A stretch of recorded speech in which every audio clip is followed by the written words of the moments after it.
La Iglesia Poder de Dios se complace en presentar su programa El Poder de la Palabra. Prepárate para recibir una palabra que tiene el poder para cambiar tu manera de pensar, tu manera de hablar, tu manera de vivir, tu manera de ver la vida. Acompáñanos en los siguientes minutos a disfrutar de la palabra de Dios. Y, por ejemplo, tenemos al Señor mismo que nos guarda. Dijo: yo estaré con vosotros todos los días. Tenemos la palabra del Señor que dice: ella ha de morar en abundancia en nosotros. Tenemos el nombre de Jesús. Tenemos el poder de la sangre, que también es cobertura y nos guarda y nos sana y nos trae a perdón de pecados. Tenemos la oración como una forma de presentar nuestras peticiones delante de Dios.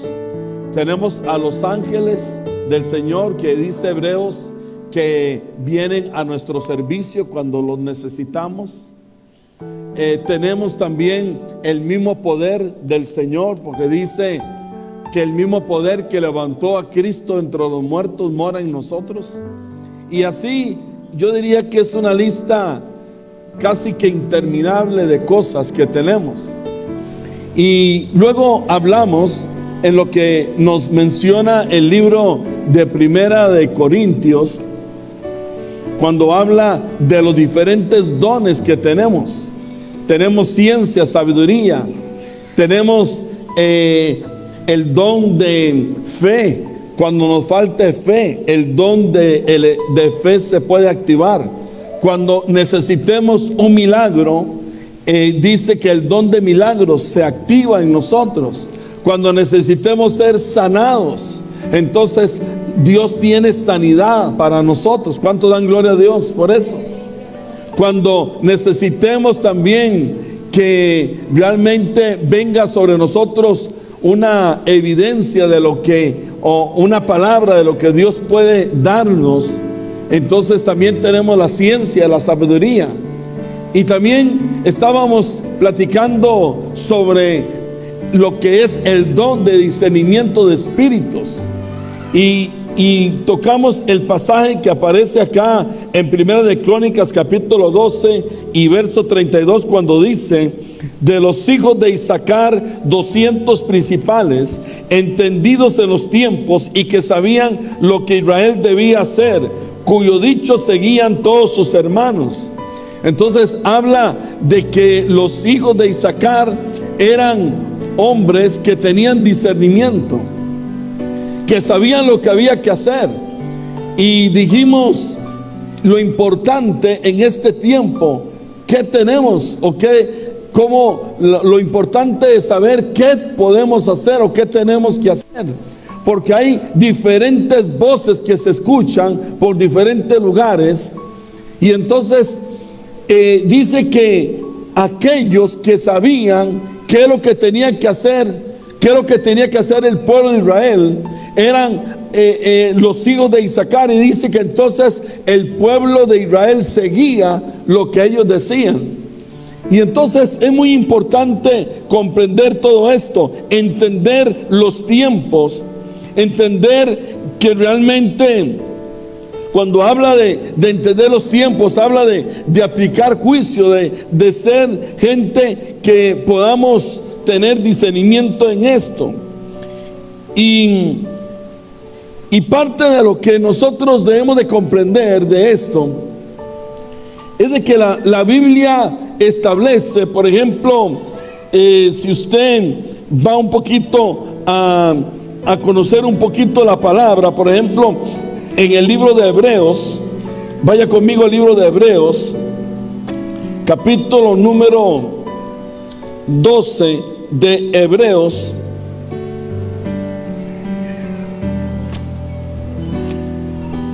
Libro de Hebreos, en el capítulo número 12,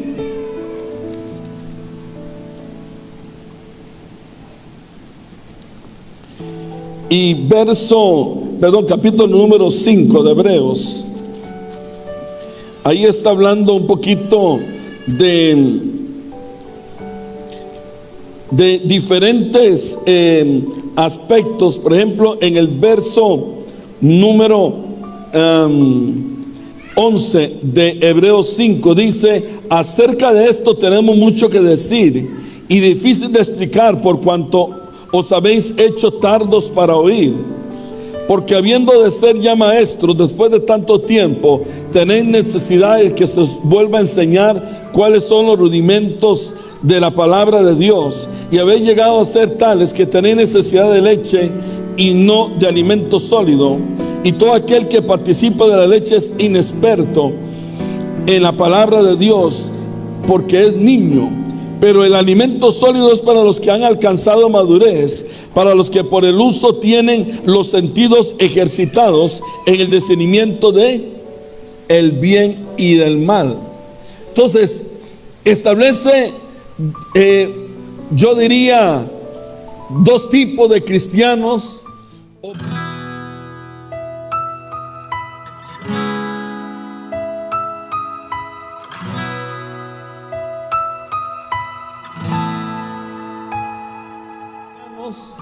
O procesos que se viven a la vida cristiana, y habla de los niños y habla de los cristianos maduros. Y entonces dice que los niños se les extravía. Inclusive hablando de esto mismo, recuerden lo que hablábamos de lo que dice uno de los textos bíblicos cuando dice que por falta de conocimiento el pueblo se extravía. Entonces, extraviar tiene que ver con desviar el camino. Extraviar tiene que ver con el hecho de que no se discernió qué es lo que tenía que hacerse. Y entonces Dios lo que está diciendo es que hay gente que son niños y que no entienden, pero los que son maduros tienen discernimiento, saben lo que hay que hacer, saben encontrar lo que es bueno y lo que es malo. Esto es lo que Pablo está diciéndonos aquí en el libro de Hebreos. Por esto es muy importante nosotros crecer en Dios, porque entre más nosotros crezcamos, más madurez alcanzamos, y entre más madurez tenemos, más discernimiento tenemos. Diga conmigo: entre más madurez, más discernimiento. Y entonces, en los tiempos que vivimos, donde está habiendo tanta confusión, momentos donde usted hoy le dicen una cosa y mañana otra, donde no hay incertidumbre, no hay certeza de lo que viene, es el tiempo donde Dios necesita que de nosotros se desarrolle esa madurez para que haya un correcto discernimiento de lo que tenemos que hacer. Hay varias pasajes, pero por ejemplo, dice acá en el verso que leímos, dice que parte de lo que sucede, dice en el verso número 14, habla de que es necesario madurez para ejercitar nuestros sentidos. Y si usted, por ejemplo, va a 2 de Corintios capítulo 11, vaya conmigo a 2 de Corintios capítulo 11 y verso número 3. 2 de Corintios 11:3 dice: pero temo que como la serpiente con su astucia engañó a Eva, vuestros sentidos sean de alguna manera que extraviados de la sincera fidelidad a Dios. Pablo también acá nos está diciendo, es que es necesario tener discernimiento, que fue lo que le faltó a Eva. A Eva le faltó discernimiento para poder discernir lo que era bueno y lo que era malo. Le faltó discernimiento para discernir cuál era la voz de Dios, cuál era su voz interna y cuál era la voz de Satanás. Y por falta de discernimiento, entonces sus sentidos fueron extraviados. Ella fue extraviada, dice, de la correcta fidelidad a Dios, a su palabra. Y por lo que Eva hizo, también influyó en Adán, que también algo similar le sucedió. Y por ende, usted sabe lo que pasó producto de todo aquello. Es decir, cuando no hay discernimiento, hay consecuencias. Hay consecuencias que pueden afectar personas, familias e inclusive naciones, ciudades, iglesias. Entonces tenemos que tener mucho entendimiento de este tipo de cosas. Y entonces Pablo en alguna medida está diciendo que importante es que nosotros tengamos discernimiento. Y eso lo habla en 1 Corintios capítulo 12, cuando está hablando de los dones como uno de los recursos principales que usted y yo tenemos para poder caminar en las cosas de Dios. Y tome allí otra vez en 1 Corintios capítulo 12 y vamos a entrar un poquito más en la temática que estamos platicando. Porque 1 Corintios 12, como estoy mencionando, habla de los dones. Los corintios eran una nación muy, diríamos, que había experimentado diferentes manifestaciones del Espíritu. Bienvenidos a Fundación Reencuentro Misionero. Nuestro gran propósito es ayudar a las personas necesitadas y gracias a nuestros donadores podemos proveer bienestar y seguridad a cientos de familias. Solo en el condado de Los Ángeles, el 20.3% de las familias carecen de seguridad alimenticia. Pero la Fundación Reencuentro Misionero se encuentra aquí para ayudar a toda la comunidad de Los Ángeles y todo el estado de California, a través de iglesias u organizaciones sin fines de lucro. Si quieres hacer la diferencia e impactar las vidas de las familias en necesidad de tu comunidad, por favor visita nuestro sitio web www.reencuentromisionero.org y haz tu donativo. El sitio web es www.reencuentromisionero.org. Haz la diferencia. Pero aún como hemos estado leyendo y se desprende de la palabra, ellos tenían mucho problema para el manejo de todo lo que eran las cosas y manifestaciones del Espíritu. Porque Pablo habla acá que se nos da los dones, que hay diferentes operaciones del Espíritu, que hay diferentes manifestaciones y que esas operaciones del Espíritu son para provecho, para el propósito de lo que Dios realmente quiere darnos en determinado momento. Pero luego en el capítulo 13 de 1 Corintios, Pablo habla de que no es algo que realmente sea funcional, que sea algo que Dios quiere, que nosotros nos movamos en los dones y estemos experimentando manifestaciones del Espíritu si no tenemos amor. Y Pablo dice, porque seremos como metales que resuenan mal, que suenan mal, producto de la falta de amor, y hace toda una descripción de lo que es el amor. Y quiero hacer un paréntesis para hablar un poquito de lo que habla 1 Corintios 13, de todo lo que es la preeminencia del amor. Ayer hablaba con alguien y esta persona me decía, es que tal persona le pasó esto y ha estado enferma en el hospital, otras han muerto, y él me decía, y ha sido también una evidencia de que los temores y las diferentes cosas que están sucediendo han hecho que a veces el amor falte a nivel de la gente. Y hay gente que se ha sentido como aislada, como que los han aislado en algún momento. Y entonces Pablo nos enseña que tenemos que permitir que también el amor de Dios pueda resurgir, porque podemos tener discernimiento, podemos tener dones, podemos tener manifestaciones del Espíritu, pero no podemos dejar de perder de vista la importancia de que el amor de Dios pueda ser ministrado a través de nosotros y que las personas que están a nuestro alrededor realmente se sientan amadas por nosotros y principalmente por Dios. ¿Cuántos entienden lo que estoy platicando? Pero luego, ya más adelante, en el capítulo número 14 de 1 Corintios, verso 1 dice, 1 Corintios 14, verso 1, Pablo está hablando de todo esto. Y quiero irme un poquito más atrás. En el verso 13 dice, del verso 13, del capítulo 13, y ahora permanecen la fe, la esperanza y el amor.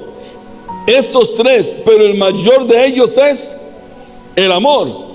Dice en el verso 1 del capítulo 14, seguid el amor. ¿Qué es lo que hay que seguir? Y dice, procurad los dones espirituales, pero sobre todo que profeticéis. Como que Pablo como que hace un poquito de enredo allí, porque por un lado nos dice hay que seguir el amor, pero luego dice, pero sobre todo lo que quiero también es que profeticen.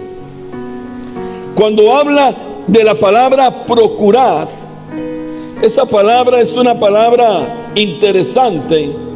Procurar significa, por ejemplo, en el griego significa tener un celo fuerte, pero no habla de un celo como el que las personas normalmente pueden tener, sino que se habla del celo de Dios, de ese celo que tuvo el Señor cuando entró allá en el templo y miró a aquellos cambistas y se molestó y dice que el celo de Dios me consume.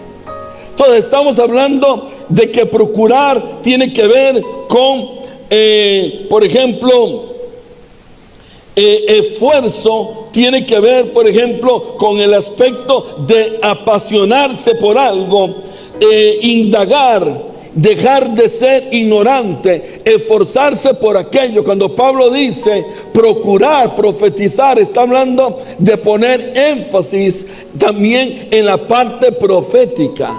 Poner énfasis en aquello que tiene que ver con oír a Dios. ¿Por qué? Porque cuando hablamos de discernimiento y todo esto, cuando hablamos de tiempos donde hay espíritus de engaño activados, donde hay un mover diabólico para confundir, para extraviar al pueblo del Señor, necesitamos discernimiento. Pero cuando hablamos de discernimiento, estamos y de dónde es sabiduría, de ciencia, estamos hablando de escuchar a Dios. Y cuando se habla de escuchar a Dios, tiene que ver mucho con lo que es la activación de lo profético en nosotros, porque el profeta es el que escucha a Dios, discierne y habla lo que Dios quiere decir.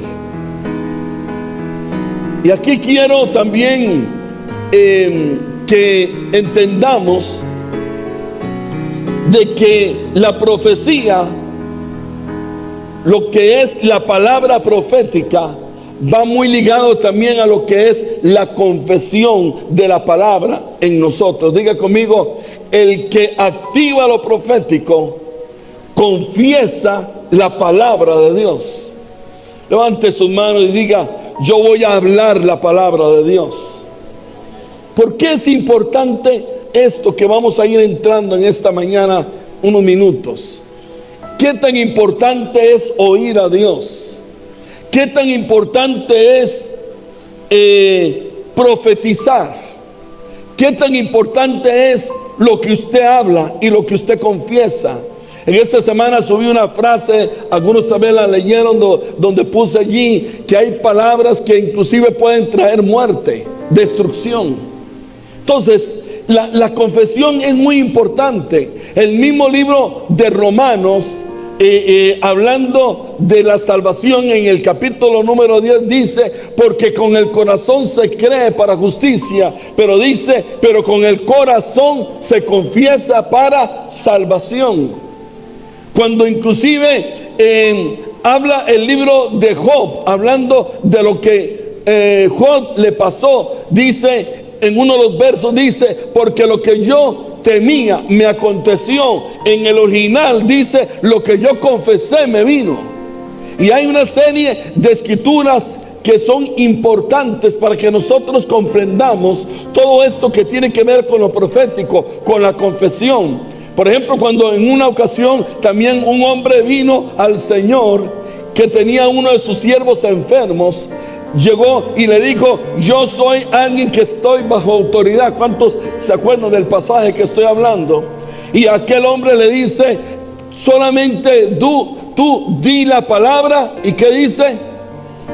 Y mi siervo sanará. Y dice que el Señor habló la palabra y digo, según lo que tú has dicho, te sea hecho. Y cuando aquel hombre vino delante de los que estaban allí, ellos le dijeron, ¿y cuándo fue que mi criado sanó? Y él se dio cuenta que fue producto o en el tiempo de cuando el Señor habló. Así recibió el siervo. Diga conmigo, una vez más levante su mano y diga, según yo hablo, así recibo. Así es la cosa, hermano. Tenemos que ser muy cuidadosos de qué es lo que hablamos, porque según hablamos, la palabra que usted dé, recuerde que usted como cristiano, como hijo de Dios, tiene autoridad, y la autoridad es conferida por Dios y es una autoridad creativa. Es decir, la palabra que usted habla, crea. ¿Por qué? Porque usted tiene la naturaleza de su padre. Y si usted va al libro de Génesis, se dará cuenta que todo lo que usted mira y puede tocar fue creado, dice, por la palabra de Dios. Quiere decir que usted como hijo, su palabra es creativa. Su palabra, lo que usted habla, puede transformar, puede traer cambios. Su palabra destruye y levanta. Su palabra levanta, edifica. Su palabra dice que es aquella palabra como la palabra de Dios que rompe, que discierne cosas, que penetra, que trae cambios, que transforma, que penetra al mundo espiritual y puede también afectar, por ende, el mundo natural. Qué importante es abrir nuestro corazón al entendimiento de lo que es la palabra, lo profético. Hay momentos donde hay personas que pueden hablar de que no estoy hablando de que seamos profetas por oficio. Recuerde que, por ejemplo, en la vida natural hay gente que tiene el oficio de ser electricista, de ser carpintero o ebanista o ser pintor. Está el oficio ministerial del profeta, como nos establece en Efesios capítulo 11, donde dice que Dios estableció apóstoles, profetas. Estamos hablando de oficio. Lo que quiero que usted comprenda en esta hora, de que la iglesia de este tiempo, la iglesia tipo Juan el Bautista, la iglesia tipo el ministerio de Elías, como dice Malaquías, que en el postrer tiempo se levantará, será una iglesia que será llenada de la unción profética. ¿Me van entendiendo, hermanos? Si usted, por ejemplo, va a lo que establece el Señor en el libro de los Hechos, capítulo 2, cuando aquellos estaban en el aposento alto y reciben la plenitud del Espíritu, no solamente aquella plenitud del Espíritu vino para que ellos fueran testigos, como dice en el verso 8 del capítulo 1, para que fuesen testigos, sino que también sobre ellos vino lenguas, y esas lenguas vino luego también, creo, también en el capítulo número 8, en el 10 y en otros pasajes de la Escritura del libro de los Hechos. Pero cuando Pedro se levanta para explicar lo que había sucedido allí en el aposento alto, dice, porque con esto concuerdan las palabras dichas por el profeta Joel, porque en los postreros días derramaré ¿qué? De mi espíritu sobre toda carne, y aquellas personas que reciban del espíritu, Pedro dice, recordando lo que dijo Joel, porque entonces profetizarán, tendrán sueños, tendrán visiones, jóvenes, ancianos, dice, y profetizarán por cuanto la unción vino sobre siervos, sobre hijos. ¿Cuántos recuerdan lo que estoy hablando? Quiere decir que si usted ha recibido la plenitud del Espíritu, si en usted está el Espíritu Santo, entonces lo profético, lo que es tener visiones, sueños, lo que es declarar tu palabra como una activación del don profético, de la unción profética, es algo de los recursos que Dios le ha dado como iglesia para que pueda enfrentar lo que está viniendo sobre el mundo. Eso es lo que quiero que usted haga así. Eso yo lo agarro. Porque la palabra suya es más poderosa que lo que pueda decir un periodista, que lo que pueda decir un médico, que lo que pueda decir un político. La palabra que usted declare, por cuanto es la palabra de Dios, esa palabra tiene más poder que la palabra de cualquier hombre común que no tenga al Espíritu Santo. Amén. De eso usted se tiene que agarrar. Porque cuando usted habla, profetiza. Y lo que usted profetice, se cumple por el Espíritu. Tremendo, hermanos. Señor, hablando de Juan el Bautista, decía: porque ninguno se ha levantado más grande que Juan. ¿Recuerda que decía eso la palabra? Y Juan era tremendo profeta, más grande que cualquiera de los que había habido antes. Pero Juan todavía no tenía el Espíritu Santo morando en él, porque el Espíritu Santo vino hasta que el Consolador se fue y vino el otro Consolador. ¿Me siguen? Y cuando el Señor está hablando de esto, también agrega, dice: pero el más pequeño de los hijos míos del reino será más grande que Juan.